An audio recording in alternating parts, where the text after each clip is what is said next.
Welcome back to the Kaiju Major channel. Today we're taking a look at Kong from the SH Monster Arts Godzilla vs Kong line. Let's take a look at the package here.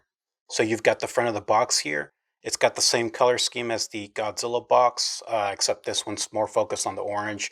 You've got a photograph of Kong there, SH Monster Arts logo, Monsterverse logo, Legendary Toho, Tamashii Nations, and Bandai logos at the bottom. Godzilla vs Kong there, and then Kong from Godzilla vs Kong. You got the side of the box, more orange there, Kong from Godzilla vs. Kong, Monsterverse logo at the bottom. You've got the back of the box here. You've got the window to look at the figure, some photographs of the figure in various poses there. Then you've got the SH Monster Arts logo, Kong from Godzilla vs. Kong, and then Godzilla vs. Kong logo there. And then the last side of the box there with just a photograph of the front of the figure there, and then the same text as before there. Then you got the top, and you got the bottom of the box there. So here's the figure in the plastic casing. You've got the front of the figure there, an extra head there, you've got the axe, and then 3 extra pairs of hands. And the back of the figure there. Here's a 360 view of the figure.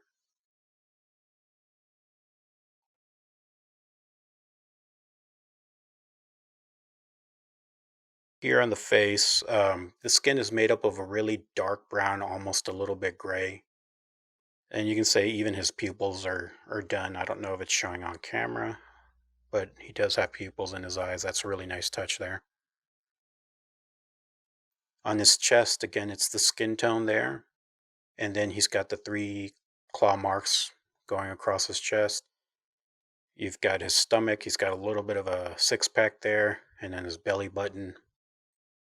And then you've got, his muscular legs with fur going all the way around. Really well done. His arms, you got a huge shoulder there. And again, a lot of fur there. His knuckles are skin tone. And there's the inside of his hand.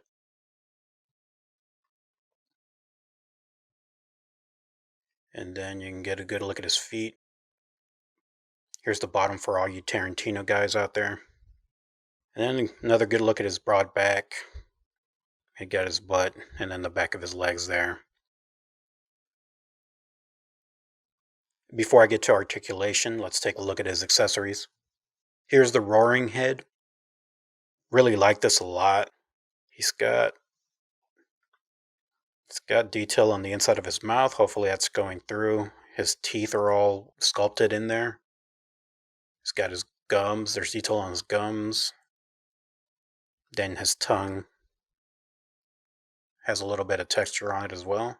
Really good job there.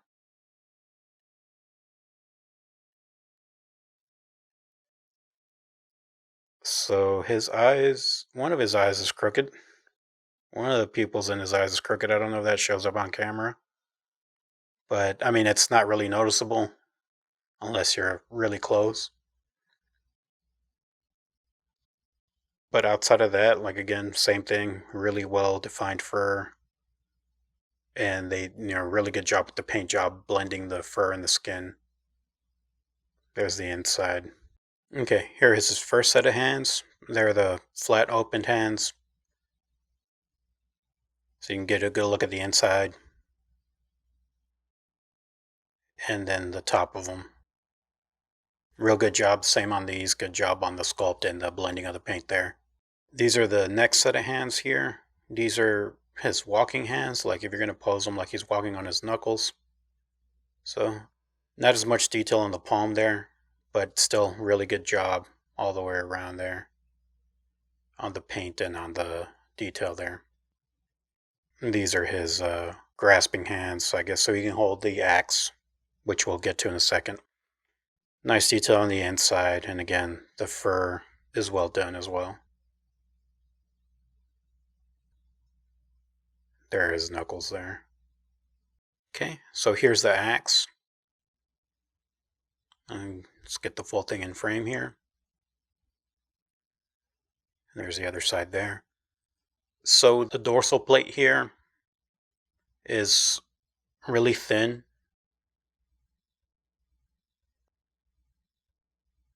On the edges it's painted brown, and then you got blue with a silver metallic. Looks like a wash on there to bring out some of the detail on that. Then it's got the wrap there, a little bit of scales sculpted in there. At least that's what it looks like to me. Then you got the bone where it's all placed on it. I like the paint on the bone. It makes it look almost fossilized. So as far as switching out the hands, fairly easy. Just hold it, pop it.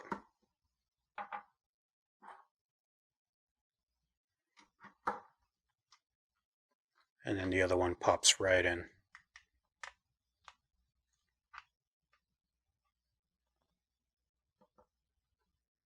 So to pop off the head, it's you just pop that up.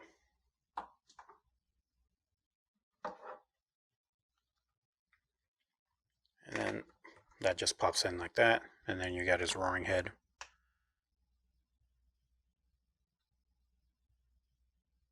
So as far as articulation, the neck goes up and down about that much. And then with the ball joint on the head, it can do a little bit more there.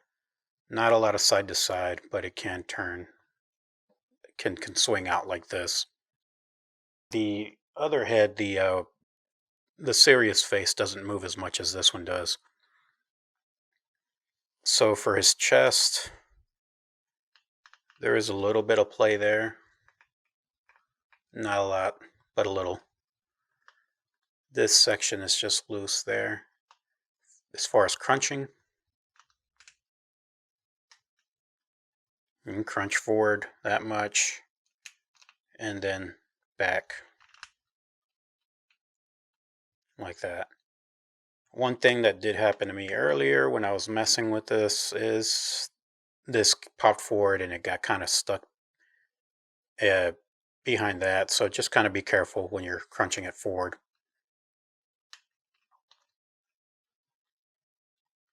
So for his arms, now this keeps popping off, so I'm not going to mess with that until I can get it secured in there.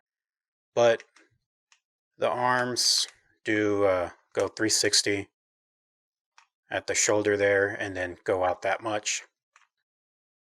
And he's got double jointed elbows, so he can bend it a little bit more than 90 degrees. Doesn't really straighten out all the way, you can tell. A little bit of play on the forearm. And then the rest goes, spins 360. You can go side to side, up and down on it. So his legs, you can kick out that much. Kick forward like that. And then back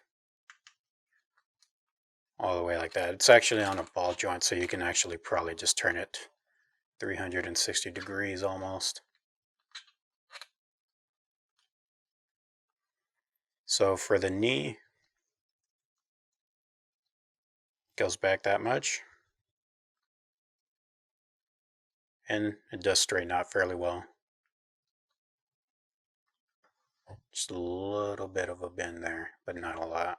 Okay, so for his foot,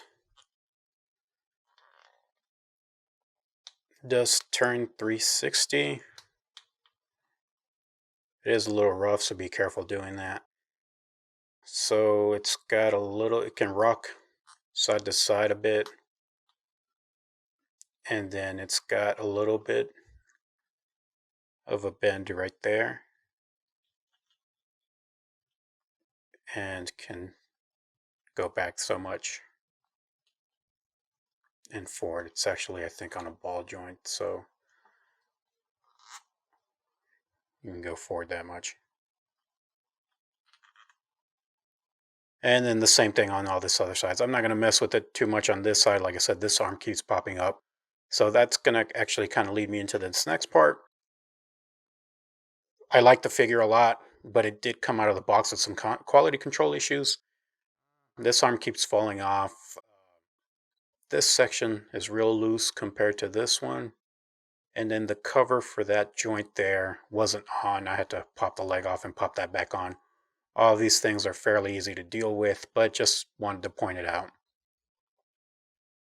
Outside of that, I have a random yellow paint mark right there. I don't really think there's any other yellow, or at least not at that concentration on this figure, so I don't know where that came from.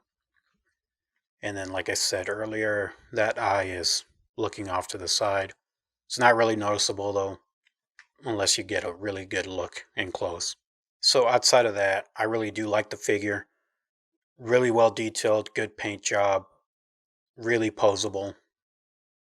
Definitely a lot more posable than the Godzilla, or at least you can get into a little, somewhat more dynamic poses than him. If you can get this figure, definitely go get it. Again, like the Godzilla, don't pay over 85, but if you can get it around that price point or cheaper, definitely get it. Thank you for watching the Kaiju Major channel. Again, I really appreciate that you did. If you liked the video and you want to see more, please like and subscribe.